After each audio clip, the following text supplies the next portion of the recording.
Guys നമ്മളിപ്പോൾ ക്യാമറാമാൻ്റെ വീട്ടിൽ വന്നിരിക്കുകയാണ്. Problems in my life part 2.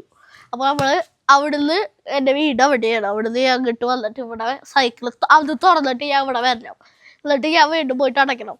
കാരണം ഗ്യാപ്പ് വരുത്താൻ പറ്റില്ല. അവിടെ 2 പൂച്ചകളുണ്ടാവും. നിങ്ങൾക്ക് വീഡിയോ കാണുന്ന ഒരാൾക്ക് അറിയാം മൂയും ഇക്രും ഉള്ളതാണ്. അപ്പം അവർ പുറത്തേക്ക് പോകും. അതുകൊണ്ട് നമ്മൾ എന്തായാലും വാലടയ്ക്കണം. അപ്പം ഞാനിപ്പോൾ പോവുകയാണെങ്കിൽ അവിടെ എത്തിയിട്ട് വായിൽ തുറന്ന് പുറത്തേക്ക് പോകണം. പുറത്തേക്ക് പോയി കഴിഞ്ഞാൽ അവിടെ നിന്ന് വാലടയ്ക്കണം. ഇതിലെന്തെങ്കിലും സംഭവം സർക്കാർ അങ്ങനെ കൊണ്ടുവരണം. കാരണം കുട്ടികൾക്ക് ഇതെപ്പോഴും പോയിട്ട് ഇങ്ങനെ അടയ്ക്കുന്ന ബുദ്ധിമുട്ടുള്ള കാര്യമാണ്.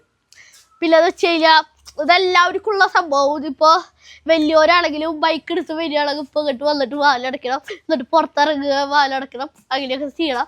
അപ്പം ഇതിലെന്തെങ്കിലും കാര്യം നിങ്ങൾക്ക് ഉണ്ടാകാൻ പറയാം. പിന്നെ റിമോട്ടൊക്കെ ഉണ്ടാവും, പക്ഷെ അതിനൊക്കെ ഭയങ്കര പൈസ ഇല്ല. അപ്പോൾ നിങ്ങൾ എന്തെങ്കിലും ഒരു പ്രതിവിധി ഉണ്ടെങ്കിൽ നിങ്ങൾ പറയുക. കാരണം അത് ഭയങ്കര ബുദ്ധിമുട്ടുള്ള കാര്യമാണ് ഗൈസ്. ആ problems in my life part 2 കഴിഞ്ഞിരിക്കുകയാണ്. അപ്പോൾ നിങ്ങൾക്ക് പറയാനുള്ളതൊക്കെ പറയാം കമൻറ്റ് ബോക്സിൽ.